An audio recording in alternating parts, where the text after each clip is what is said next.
రాజధాని ప్రాంతం అరుదైన శస్త్రచికిత్సలకు వేదికగా మారుతోంది. ఐరోపా దేశాల్లో మాత్రమే కనిపించే అరుదైన వ్యాధికి గుంటూరు వైద్యులు చికిత్స అందించారు. ఫలితంగా ఓ వ్యక్తి జీవన్మరణ సమస్య నుంచి బయటపడ్డారు. ఆ బాధితుడిని ముఖ్యమంత్రి సహాయ నిధి ఆర్థికంగా ఆదుకోగా గుంటూరు వెన్నెముక్క వైద్య నిపుణుడు ప్రాణం పోశారు.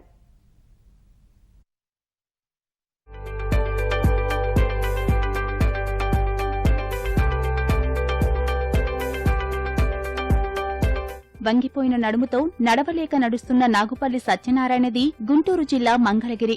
వృత్తి చేనేత. ఎంతో కాలంగా బాధిస్తున్న నడుము నొప్పికి 2009లో హైదరాబాద్ నిమ్స్ లో చికిత్స తీసుకున్నారు. అయితే ఆర్థిక పరిస్థితి బాగోలేక ఎక్కువ రోజులు చికిత్సను కొనసాగించలేదు. ఫలితంగా పేగులో సమస్య ఏర్పడింది. వైద్యులకు చూపిస్తే పెయిన్ కిల్లర్లు మానేసి మాత్రలు వేసుకోవాలని సూచించారు. ఈ పరిస్థితుల్లో నడుము నొప్పి తిరగబెట్టి వెన్నెముక వంగిపోవడం ప్రారంభమైంది. క్రమంగా 180 డిగ్రీల మేర వంగిపోయి కనీసం నిటారుగా నడవలేని స్థితి ఏర్పడింది. క్రమంగా ఎదుట ఏముందో కూడా చూడలేని, సరిగా నిద్రించలేని దీనస్థితికి చేరారు సత్యనారాయణ. ఆపరేషన్ కానీ ఖర్చుతో కూడుకుందంటే ఆపరేషన్ సక్సెస్ఫుల్ గా డాక్టర్ గారి దయ వల్ల బాగా జరిగింది. నేను ఇప్పుడు ఈ రోజుకు వారం రోజులు ఆపరేషన్ అయ్యి నన్ను 3వ రోజు నడిపించడం జరిగింది. చాలా ఆనందంగా ఉంది. నాకంతా కలలాగా ఉంది. కొద్దిగా కుదిరిపడ్డాక నీ పనులు నువ్వు చేసుకోవచ్చు అన్నారు డాక్టర్ గారు. ఇలాంటి పరిస్థితుల్లో గుంటూరు వైద్యుడు నరేష్ ని కలిశారు సత్యనారాయణ.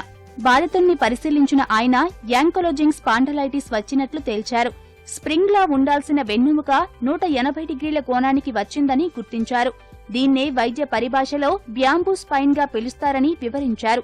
ఇలాంటి వ్యాధి ఎక్కువగా ఐరోపా దేశాల్లో మాత్రమే వస్తుందని, మన దేశంలో చాలా అరుదని నరేష్ అంటున్నారు. వెన్నుపూస సరిచేయకపోతే పూర్తిగా వంగిపోయి ప్రాణానికే ప్రమాదమని తేలడంతో దాదాపు 10 గంటల పాటు శ్రమించి విజయవంతంగా శస్త్రచికిత్స నిర్వహించారు. కంప్యూటర్ సిమ్యులేషన్ అంటే ఈ పేషెంట్ యొక్క ఎక్స్రేస్ తీసుకొని దాంట్లో ఇన్ని యాంగిల్స్, ఇంత యాంగిల్తో కనుక మనం వెన్నుపూసని కట్ చేస్తే ఎంత కరెక్ట్ అవుతుంది, బిఫోర్ సర్జరీని మనకు తెలిసే అవకాశం ఉంటుంది. దాని ద్వారా క్యాలిక్యులేట్ చేసుకుంటే ఈయనకి 180 డిగ్రీస్ బెండ్ ఉంది.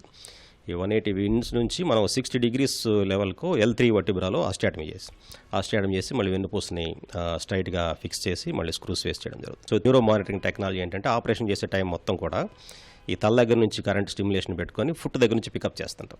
పికప్ చేసి మనం వెన్నుపూస కనుక కరెక్ట్ అవుతున్నా కానీ నరాలకి సిగ్నల్స్ కరెక్ట్గా వెళ్తున్నాయి అనుకున్నంతసేపు దాన్ని కరెక్ట్ చేసుకుంటూ వచ్చేయాలి. సో ఆ లెవెల్గా కరెక్ట్ చేసుకుంటూ వస్తే ఈయనకి 60 డిగ్రీస్ ఆస్టియాటమీ చేసి కరెక్ట్ చేయడం వల్ల ఇప్పుడు ఆల్మోస్ట్ నియర్ నార్మల్ షేప్లోకి వచ్చేయడం జరిగింది. సో ఈ పొజిషన్లో బోన్ ఫిక్స్ అయిపోతే ఇక భవిష్యత్తులో ఆయనకి ఇబ్బంది లేకుండా సెట్ అయిపోయే అవకాశం ఉంది. ఇప్పుడు మనం ఇలాంటి క్రిటికల్ ఆపరేషన్లు కూడా మన నవ్యాంధ్రప్రదేశ్లో ఇబ్బంది లేకుండా సేఫ్గా చేయగలుగుతున్నాం. 10 ఏళ్లుగా అనేక ఇబ్బందులు పడిన సత్యనారాయణకు శస్త్రచికిత్సతో నయం చేసిన వైద్యుడికి కుటుంబ సభ్యులు కృతజ్ఞతలు చెబుతున్నారు.